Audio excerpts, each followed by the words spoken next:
अस्सलाम वालेकुम। ये किट आई है हमारे पास, एक एसी की इंडोर किट है।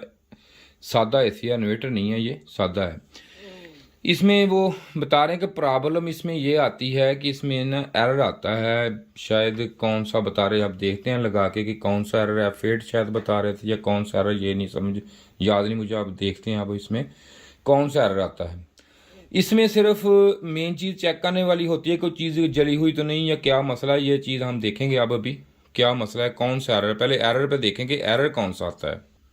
ये मैं अब इसको ना ऑन करने लगा हूँ। जैसे ही मैं ऑन करूँगा, इसको सीरीज में लगाना आपने, कम से कम 100 या 60 वाट का हो, लगा लें। ये देखें उसी वक्त F8 एरर इसमें शो हो गया। ये देखें F8, ठीक है जी, F8 एरर कैमरा दिखा रहा है आपको, F8 आ रहा है। अब देखते हैं कि इसमें मसला क्या है। सबसे पहले तो हम इसका फिजिकली टेस्ट करेंगे कि इसमें कोई चीज़ डैमेज या कोई चीज़ ख़राब तो नहीं हुई हुई। ये देखें सबसे पहले तो ये देखें, ये वाली जो पिन है ये स्पार्क है इसकी। हो सकता है कि इसमें कोई अंदर से रिले वगैरह भी ख़राब हो। और ज़ाहिर अगर इसमें ये सप्लाई ट्रांसफार्मर लग लगा हुआ है, ये वाला, इसमें ये वोल्टेज लग आ रहे हैं इसके 5-12। लेकिन इसमें वैसे तो कोई बज़ाहिर चीज़ ख़राब नहीं नज़र आ रही मुझे किसी तरह की भी। इसके बाद अब ये जो फौरन एरर आता है इसकी, और होता है अगर ये चल के एरर आता है तो इसका मतलब जो फीडबैक का एरर है मोटर का, ज़ाहिर है मोटर का एरर नहीं है ये। अब इस पे भी इसमें निशान लगाया हुआ है, इस पे मेन आईसी पे भी ये भी ख़राब हो सकता है। किसी ने रिपेयर करने की कोशिश की इसको, लेकिन देखते हैं अब इसमें मसला क्या है। पहले सबसे पहले मैं इसको टेस्ट करूँगा मीटर से। ये मैंने बगल मूव पे इसको लगा लिया। मैं सबसे पहले इसकी कैपेसिटर की कैपेसिटी यहाँ पे चेक करूँगा। ये देखें ये ठीक है। अगर ये ख़राब होता तो इसकी बजर आती रहती। ये इधर से चेक करूँगा पोलरिटी चेंज करके। ये भी ठीक है, ये भी कैपेसिटर ठीक है। अब इस आईसी को चेक करेंगे कि इसमें तो कोई शॉर्टेज वगैरह नहीं है किसी किस्म की। ये देखें सारी पिनें जो हैं इसकी बिल्कुल ठीक हैं। और इसके अंदर ये जो लगा हुआ है क्रिस्टल लगा हुआ है, क्रिस्टल को चेक करें। क्रिस्टल तो शॉर्ट नहीं इसका हो गया, क्रिस्टल भी ठीक है। अब इसमें मेन चीज़ ये है कि इसमें लगे हुए हैं सेंसर, ठीक है। अब ये चेक करते हैं हम कि इनमें से कुछ सेंसर तो ख़राब नहीं है, क्योंकि अगर फ़ौरन चलते ही एरर आ जाए तो 100% तो नहीं, तकरीबन 99% सेंसर को आप चेक करें। कि ये सबसे पहले हम रूम सेंसर को चेक करते हैं। ये रूम सेंसर है इसका, ये देखें इसकी जो वैल्यू है इस वक्त, जब जो एनवायरनमेंट है यहाँ एम्बिएंट टेम्परेचर है इसका, वो कम अज कम इसका जो है इसका कोई तकरीबन कोई 6 या 7 या 8 वैल्यू इसकी के में होने चाहिए। यहाँ पे 20 के पे मैंने मीटर को एडजस्ट कर दिया। अब इसकी जब मैं वैल्यू यहाँ से देखूंगा तो इसकी वैल्यू चेक करूंगा कि कितनी है। ये 8 के, 6 के, 7 के, 5 के, 4 के, तकरीबन मैक्सिमम देखें, ठीक है जी, तकरीबन ये 5 के करीब आ रही। अब ये मैं इसको ठीक ही है, ये ख़राब नहीं है क्योंकि मौसम ठंडा है।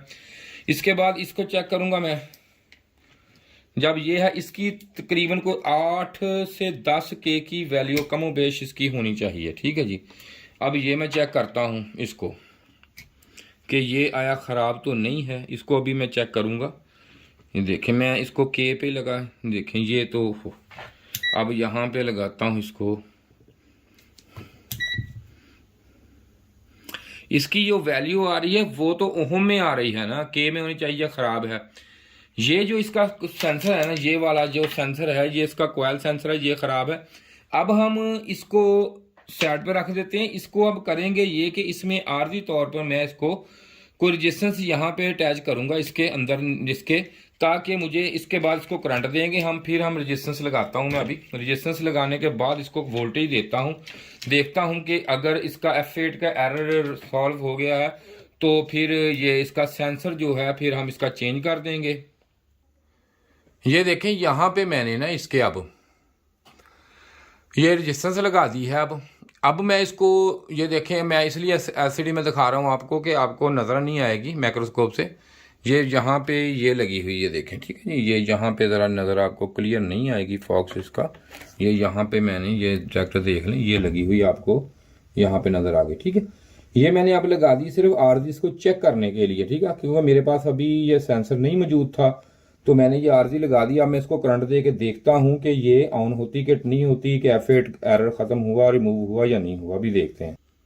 ये अब मैं इसको ऑन करने लगा हूँ किट को, देखें ये कैसे क्या करती है हमें, ये देखें। ठीक है जी, ये अब किट हमारी ऑन हो गई, ये 26 टेम्परेचर हो गया है इसका, आ गया। ठीक है, और ये मैंने अब इसका जो ये वाला एरर सेंसर है ये मैंने लगा लिया। ये इसका ये सेंसर मैंने निकाल के, इसका ये ख़राब था तो मैंने आर्जी तौर पे ये एक रजिस्टेंस लगा दी है।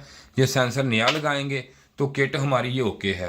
ये देखें बिल्कुल सही वर्क कर गई ये अपने टाइम से। ये रिले अब ऑन हो गई इसकी। ये इसका ये मसला था अब किट को, लेकिन ये मैं अब इसलिए आपको ये सारी वीडियो बना के दिखाई, आपको काम करके दिखाया है कि आपको ये समझ आ जाए कि जो फौरन ही एरर आ जाता है किट में, वो क्या एरर होता है, क्यों और किस बिना पे आता है। ठीक है जी, ये किट रिपेयरिंग, अगर यही किट आप मार्केट से रिपेयर कराते ले जाते तो कम से कम उसने कुछ ना हो तो 500-700 रुपये 800 रुपये आपसे ले लेना था।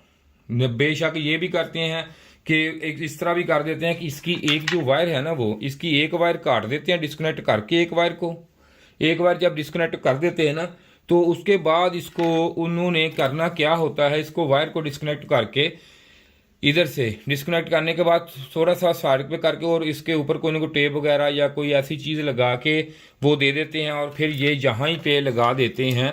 और उसको ये आपको नहीं पता चलेगा कि इसमें क्या उन्होंने किया, इसको क्या नहीं किया, या क्या इसको प्रॉब्लम थी।